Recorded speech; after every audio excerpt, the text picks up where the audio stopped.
Hi, my name's Matt, I'm the amateur mixologist, and today we're going to be making a festive coffee cocktail using the Scott Slimissimo bean-to-cup coffee machine. We need 20 millilitres of hazelnut liqueur and 10 millilitres of sweet dessert wine. I'm using tokaji.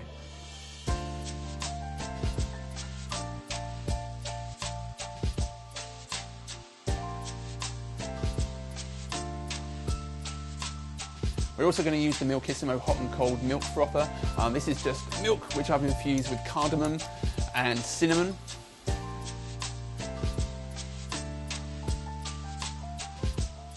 A sprig of Christmas tree and grated cacao.